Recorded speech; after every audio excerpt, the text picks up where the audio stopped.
Hello student, welcome to college study Delhi university. इस video lecture में हम कवर करने वाले हैं unit 3 of business research methodology. तो चलो शुरू करते हैं। अगर आपको इस वीडियो के नोट्स चाहिए तो आप हमारे टेलीग्राम चैनल को ज्वाइन कर सकते हैं। टेलीग्राम चैनल का लिंक आपको हमारे चैनल की पोस्ट में मिल जाएगा या फिर आप कमेंट सेक्शन में लिंक मांग लीजिएगा, वहाँ पर भी आपको लिंक दे दिया जाएगा। तो हमारा पहला टॉपिक है measurement and scaling in research. Measurement क्या होता है? मेजरमेंट का मतलब है कि हमारी रिसर्च में जितने भी ऑब्जेक्ट, इवेंट या पीपल थे उनको कोई नंबर असाइन करना या कोई लेबल असाइन करना, ताकि हम उन्हें क्वांटिटेटिव तरीके से रिप्रेजेंट कर सकें।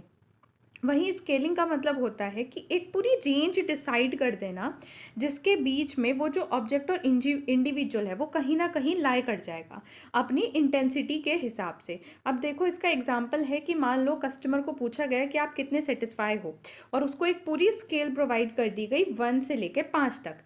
तो वो अपने हिसाब से very satisfy, very dissatisfied to very satisfied, ठीक है। अब इसके बीच में वो कहीं भी चूज कर लेगा 2, 3, 4, 5। तो इसे कहते हैं स्केलिंग। अब इनके बीच का रिलेशनशिप मैंने डिफाइन किया है, एक बार ही पढ़ लीजिएगा, बहुत ही सिंपल है। अब कैरेक्टरिस्टिक क्या होती है गुड मेजरमेंट की?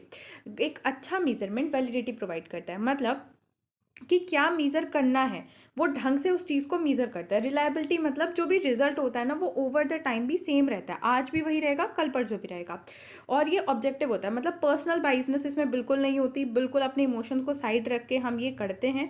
और सेंसिटिविटी मतलब कि जो स्मॉल डिफरेंस या चेंजेस है ना वो भी वो स्केलेबिलिटी देख पाती है, तो अगर थोड़ा सा भी चेंज हो रहा होता है। और प्रैक्टिकलिबिलिटी मतलब ईजिली हम उसे इंटरप्रेट कर सकते हैं और कॉस्ट इफेक्टिव वो होता है। देन आ जाते हैं टाइप ऑफ मेजरमेंट स्केल, ये हम आगे अभी डिटेल में पढ़ेंगे। अभी पढ़ते हैं हम टाइप ऑफ स्केलिंग टेक्निक। देखो, मेनली दो तरह की स्केलिंग टेक्निक है। एक है कंपैरेटिव स्केल। कंपैरेटिव स्केल में क्या होता है, जब हम दो ऑब्जेक्ट के बीच में कंपैरिजन कर रहे होते हैं कि कौन सा बेटर है। या फिर ये मैं आपको बोल दूं कि मेरे पास दो चॉकलेट है, एक तो ये रही चॉकलेट, कहाँ है चॉकलेट, हाँ ये रही। एक चॉकलेट ये है और एक चॉकलेट ये है। चॉकलेट का साइज थोड़ा अलग है, कोई बात नहीं। अब मैं आपको बोल दूं कि आप बताओ आपको कौन सी चॉकलेट ज़्यादा पसंद है, तो आप एक को कह दोगे कि ये फर्स्ट नंबर पे, दूसरी नंबर पे, तो that is the comparative scale. Non comparative scale ऊपर वाली का बिल्कुल उल्टा होता है, यहाँ पे सारी चीज़ों को इंडिपेंडेंटली इवैल्यूएट करा जाता है, ठीक है। अब हम आ जाते हैं प्राइमरी स्केल ऑफ मेजरमेंट। हम यहाँ पे स्केल ऑफ मेजरमेंट पढ़ेंगे जो कि 4 तरह की है: nominal, ordinal, interval and ratio. तो शुरू करते हैं। यहाँ पे मैंने पूरा ओवरव्यू प्रोवाइड किया है, ये चार्ट आप पूरा पढ़ने के बाद लास्ट में देखना, आपको तब समझ आएगा, ठीक है। तो यहाँ पे पहले समझते हैं नॉमिनल स्केल। लोएस्ट लेवल की स्केल होती है। यहाँ पे हम बस डिफरेंट डिफरेंट कैटेगरी के हिसाब से चीज़ों को डिवाइड करते हैं, ठीक है। जैसे कि मैंने दो कैटेगरी यहाँ पे बना दी, एक है मेल और फीमेल। अब हमारे पास जितनी भी चीज़ें हैं, जितने भी ऑब्जेक्ट हैं, उन्हें मैं बस इन दो कैटेगरी के अंदर डाल दूंगी, that is male and female, male and female. तो यहाँ पे बस मैं कैटेगराइज कर रही हूँ। ऐसे ही यहाँ पे ब्लड ग्रुप का एग्जाम्पल इन्होंने दे रखा है, ए बी पॉजिटिव, ठीक है। यहाँ पे सिर्फ हम फ्रीक्वेंसी काउंट करते हैं कि मेल की कितनी फ्रीक्वेंसी है और फीमेल कितनी है, मेल कितने हैं, फीमेल कितने हैं। देन आ जाती है ऑर्डिनल स्केल। ऑर्डिनल स्केल में क्या होता है कि यहाँ पे हम रैंक करते हैं एक पर्टिकुलर ऑर्डर में। यहाँ जो इंटरवल होता है ना, मतलब एक ऑब्जेक्ट से दूसरे ऑब्जेक्ट के बीच का जो इंटरवल है वो मीनिंगफुल तो नहीं होता, बट हाँ एक रैंक में चीज़ें होती है। जैसे कि समझो यहाँ पे मैंने कस्टमर का सेटिस्फेक्शन पूछा है, तो पहले वो कहेगा वेरी सेटिस्फाइड, फिर सेटिस्फाइड, न्यूट्रल, डिससेटिस्फेक्शन। ऐसे नहीं हो सकता कि पहले डिससेटिस्फेक्शन कह दे, फिर वेरी सेटिस्फाइड कह दे, फिर न्यूट्रल कह दे। तो ये कोई ऑर्डर नहीं है, आप इस ऑर्डर में कर भी नहीं सकते। तो अगर आप किसी को रेटिंग भी करोगे तो आप ऐसे नहीं कर सकते, पहले 1 स्टार, फिर 3 स्टार, फिर 5 स्टार, नहीं। एक ऑर्डर में आप रेटिंग करते हो कि 5 स्टार, 4 स्टार, एक्सेट्रा। तो एक ऑर्डर इसमें रहता है। देन आता है हमारा तीसरा स्केल, इंटरवल स्केल। अब इंटरवल स्केल के अंदर क्या होता है कि देखो, पिछले वाले जो स्केल थी वहाँ पे जो डिफरेंस था वो बिल्कुल भी मीनिंगफुल नहीं था, बट यहाँ पे जो डिफरेंस होता है वो वैल्यू के बीच में मीनिंगफुल हो जाता है। और यहाँ पे लेकिन ट्रू जीरो एग्जिस्ट नहीं करता, मतलब वैल्यू जीरो नहीं हो सकती। जैसे कि सेल्सियस और फ़ारेनहाइट टेम्परेचर हम देखते हैं, कैलेंडर की डेट देखते हैं, और इनको हम मीज़र करते हैं मीन स्टैंडर्ड डेविएशंस की हेल्प से, मीन स्टैंडर्ड डेविएशन की हेल्प से। अब आ जाता है हमारा नेक्स्ट स्केल, रेशो स्केल। इसमें क्या होता है कि ऊपर वाली की जो सारी कंडीशन थी वो तो रहेंगी, इसके साथ ही यहाँ 2 पॉइंट एग्जिस्ट करता है, मतलब ये मैथमेटिक्स की फुल रेंज लेती है। जैसे कि यहाँ पे एग्जांपल है एज का। एज अगर 0 है तो इसका मतलब है कि एज नहीं है, अभी बच्चा बिल्कुल ही छोटा है। अगर इनकम 0 है तो मतलब इनकम नहीं है, तो यहाँ 0 एग्जिस्ट कर रहा है, ठीक है। अब पढ़ते हैं scale of measurement for constructed लाइटेक्स सिमेंटिक डिफरेंशियल स्टेपल। ये नॉन कंपैरेटिव स्केलिंग टेक्निक है। अभी ऊपर पढ़ाया था ना कंपैरेटिव और नॉन कंपैरेटिव, तो ये नॉन कंपैरेटिव स्केलिंग टेक्निक है। चलो इनको डिटेल में पढ़ते हैं।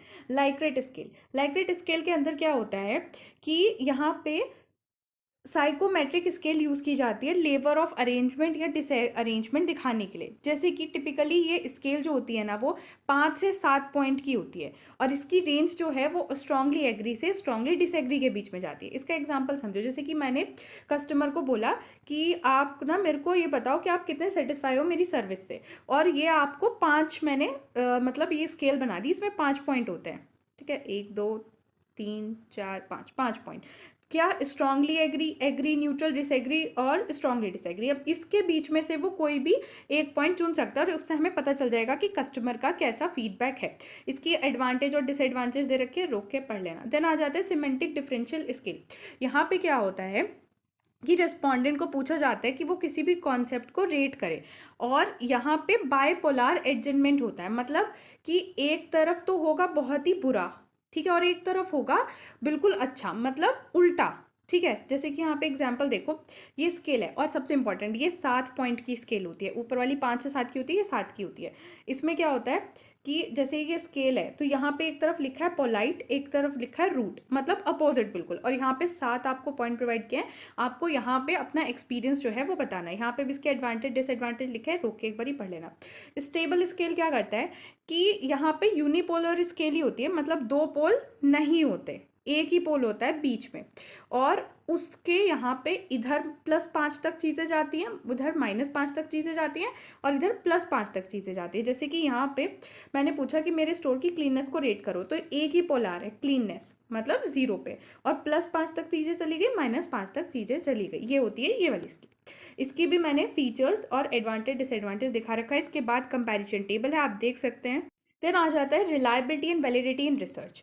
देखो, किसी भी रिसर्च की एक्यूरेसी और कंसिस्टेंसी बहुत ही ज़रूरी है कि जो भी हम मेजरमेंट टूल यूज़ कर रहे हैं वो बिल्कुल एक्यूरेट मेज़र करे और कंसिस्टेंट मेज़र करे, और इसी एक्यूरेसी को हम कहते हैं वैलिडिटी और इसी कंसिस्टेंसी को कहते हैं रिलायबिलिटी। अब इसे डिटेल में समझते हैं। रिलायबिलिटी का मतलब होता है कि आज अगर मैंने कोई रिजल्ट मेज़र करा है तो वो रिजल्ट अगर सेम कंडीशन में कोई और मेज़र करे कुछ टाइम बाद तो भी वो कंसिस्टेंट ही रहना चाहिए। ठीक है, इसके बहुत सारे टेस्ट है। पहला है टेस्ट रीटेस्ट रिलायबिलिटी, मतलब सेम गिवन टेस्ट अगर सेम ग्रुप परफॉर्म करे डिफरेंट टाइम में तो वो सेम रिजल्ट देना चाहिए। इंटर रेटर रिलायबिलिटी, इसका मतलब क्या है कि जो डिग्री ऑफ एग्रीमेंट है डिफरेंट ऑब्जर्वर और रेटर के बीच में वो सेम होना चाहिए। इंटरनल कंसिस्टेंसी, मतलब कि किस तरीके से आपने आइटम मेजर करा है वो टेस्ट सेम कॉन्सेप्ट होना चाहिए। ओके, देन आता है हमारी पैरेलल फॉर्म रिलायबिलिटी, मतलब जो 2 सिमिलर वर्जन है ना टेस्ट के वो इक्विवेलेंट रिजल्ट हमें प्रोवाइड करें। देन हम पढ़ेंगे अब वैलिडिटी। वैलिडिटी का मतलब है, क्या था मतलब वैलिडिटी का, अभी तो बताया तुम। अरे एक्यूरेसी, मतलब कि कितने एक्यूरेटली जो टूल्स हैं वो चीज़ें मेजर कर पा रहे हैं। इसमें हमारे टाइप ऑफ वैलिडिटी में आ जाता है कंटेंट वैलिडिटी, कि हमने जो भी कंटेंट मेजर किया है, जो भी हमने कंटेंट है वो पूरा कवर किया है या नहीं। कॉन्स्ट्रेंट वैलिडिटी, मतलब टूल जो है वो ट्रूली मेजर कर पा रहे थ्योरेटिकल कॉन्सेप्ट या नहीं। देन क्राइटेशन वैलिडिटी, कि कितने अच्छे से एक मेजर्स प्रिडिक्ट कर पा रहा है आउटकम दूसरे स्टैंडर्ड्स का। देन इसका रिलेशनशिप मैंने डिफाइन किया, आप यहाँ पे रोक के देख सकते हैं। अब हम पढ़ेंगे डिफरेंट सोर्स ऑफ डेटा। तो 2 तरह के हमारे पास डेटा होता है, प्राइमरी एंड सेकेंडरी डेटा। देखो, डेटा ना किसी भी रिसर्च की फाउंडेशन होती है। डेटा अच्छा नहीं है तो रिसर्च तो तुम्हारी खराब होनी ही है। अब पढ़ते हैं प्राइमरी डेटा। प्राइमरी डेटा का मतलब होता है ओरिजिनल डेटा, जो तुम खुद से जाके, मतलब रिसर्चर खुद से जाके वो डेटा कलेक्ट करता है, वो उसका खुद का फर्स्ट हैंड इंफॉर्मेशन या फर्स्ट हैंड डेटा होता है। इसकी करेक्टरिस्टिक क्या है, ये ओरिजिनल और फ्रेश होता है, कलेक्ट किया जाता है स्पेसिफिक ऑब्जेक्टिव के साथ, लेकिन ये टाइम कंज्यूमिंग बहुत होता है क्योंकि तुम खुद से जाके कलेक्ट करते हो। अब इसके कई सारे मेथड है, जैसे सर्वे, क्वेश्चनेयर, इंटरव्यू के थ्रू, फोकस ग्रुप के थ्रू आप ये डेटा कलेक्ट करते हो, या फिर ऑब्जर्वेशन, एक्सपेरिमेंटल या फील्ड ट्रायल के थ्रू आप ये डेटा कलेक्ट करते हो। सेकेंडरी डेटा में क्या होता है कि डेटा ऑलरेडी किसने कलेक्ट कर लिया है, वो पब्लिश कर दिया है, और वो पब्लिश डेटा आपने उठा लिया है। ठीक है, मतलब collected, proceed and published by someone else for different purpose, लेकिन आपने वो अपनी रिसर्च के लिए यूज़ कर लिया है। इसकी करेक्टरिस्टिक क्या है कि ऑलरेडी अवेलेबल होता है, क्विक एंड कॉस्ट इफेक्टिव होता है, ये परफेक्टली सूट तो नहीं करता आपके करंट ऑब्जेक्टिव से, इसमें आप कुछ मॉडिफिकेशन कर देते हो। अब कहाँ कहाँ से आता है? इंटरनल सोर्सेज से, जैसे कंपनी के एचआर रिकॉर्ड, आपका प्रीवियस रिसर्च। एक्सटर्नल सोर्स मतलब गवर्नमेंट ने पब्लिश किया होता है। ऑनलाइन रिसोर्सेज जैसे blog, portals, social media website से, लाइब्रेरी वगैरह से भी डेटा मिल जाता है, या फिर पब्लिश रिसर्च जर्नल से। अब कंपैरिजन टेबल है प्राइमरी और सेकेंडरी के बीच में, देख लेना। चीज़ें तो समझाई दी हैं, अब तो तुम ये चीज़ें पढ़ ही सकते हो। और देन पढ़ते हैं क्वेश्चनेयर डिज़ाइन। देखो, क्वेश्चनेयर का मतलब क्या होता है कि एक पूरा फॉर्म होगा जिसके अंदर बहुत सारे क्वेश्चन होंगे रिलेटेड टू योर रिसर्च, और वो तुम्हारे रिसर्च के लिए पूरा डेटा प्रोवाइड कर देंगे, तुम्हारे सर्वे के लिए पूरा डेटा प्रोवाइड कर देंगे। That is the questionnaire. ठीक है। अब क्वेश्चनेयर डिज़ाइन का मतलब क्या होता है? पूरे क्वेश्चंस क्रिएट करना, मतलब क्वेश्चनेयर में पूरे क्वेश्चंस को क्रिएट करना ही क्वेश्चनेयर डिज़ाइन कहलाता है, ताकि ये तुम्हारी रिसर्च के ऑब्जेक्टिव के साथ अलाइन करे और तुम रिक्वायर्ड डेटा को कलेक्ट कर सको। इसमें हम डिसाइड करते हैं कि क्या पूछना है, कैसे पूछना है, किस ऑर्डर में पूछना है और किस फॉर्मेट में पूछना है। ठीक है। अब क्या क्या स्टेप होते हैं क्वेश्चनेयर डिज़ाइन करने के? पहले आपको ऑब्जेक्टिव देखना होता है, फिर टारगेट रिस्पॉन्डेंट मतलब किससे लेना, किसको पकड़ना है, मतलब किससे डेटा कलेक्ट करना है।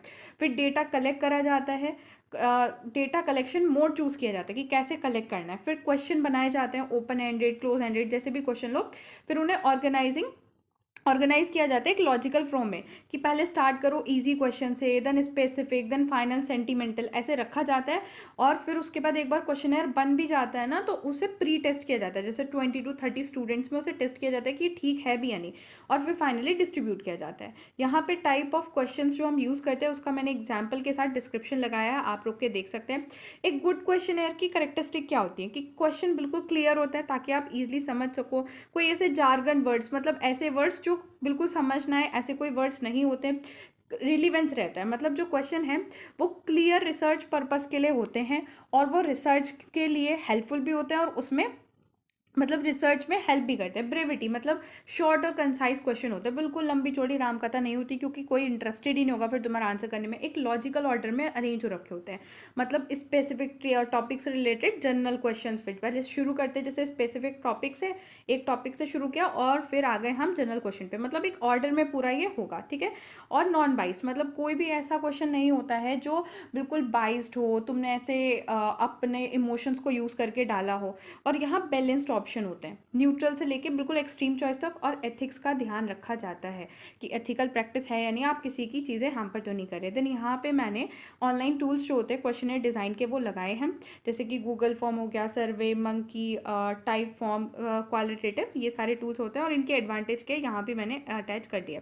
फिर एक पूरा एग्जाम्पल भी अटैच किया है ताकि आप समझ सको कि क्वेश्चनर्स का पूरी चीज़ें क्या होती है। अब हम आ जाते हैं probability and non probability sampling technique. देखो, हमारे पास रिसोर्सेज कम है, हमारे पास टाइम कम है, हम पूरे की पूरी पॉपुलेशन के ऊपर अपनी रिसर्च नहीं कर सकते, तो हम क्या करते हैं, एक छोटा सा, इतनी बड़ी डेटा में से एक छोटा सा सैंपल निकाल लेते हैं और उस पर अपनी रिसर्च कर देते हैं। इसे ही कहते हैं सैंपल। ये सैंपल सेलेक्ट करा जाता है दो टेक्निक की हेल्प से, probability sampling, non probability sampling.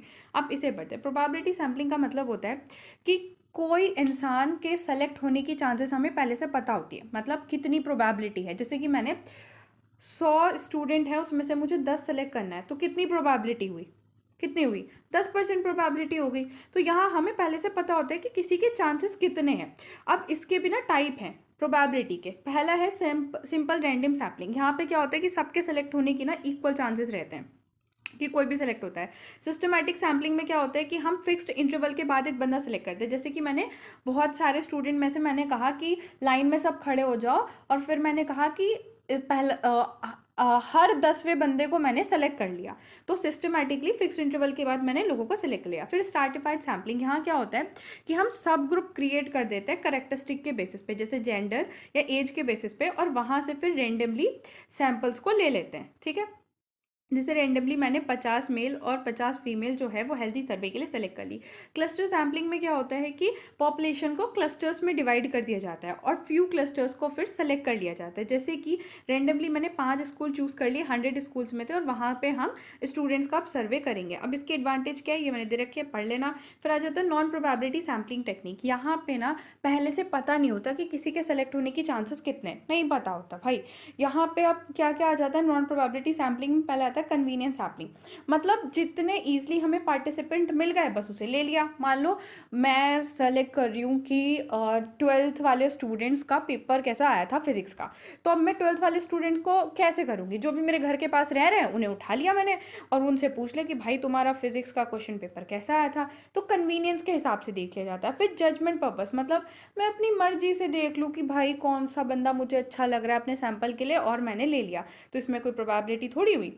Snow ball sampling, यहाँ क्या होता है कि मैंने ऑलरेडी 2-3 बच्चे सेलेक्ट कर लिए थे फिजिक्स के क्वेश्चन पेपर के लिए, बट मेरे को 3 बच्चों की ज़रूरत पड़ी थी, तो उन्होंने अपने फ्रेंड का रेफरेंस दे दिया और मैंने उनके फ्रेंड को ही अपने सैंपल के लिए यूज़ कर लिया। तो मतलब रेफरेंस दे दिया जाता है। कोटा सैम्पलिंग, इसमें क्या होता है कि सारे ग्रुप का स्पेसिफिक कोटा रहता है। अब मेरे को ना सैंपल देखना है, तो मैंने सोचा कि इतने सारे बच्चे हैं तो मैं इक्वल गर्ल्स रखूँगी, इक्वल बॉयज़ रखूँगी, मतलब सबको अपने उसमें इंक्लूड करूँगी।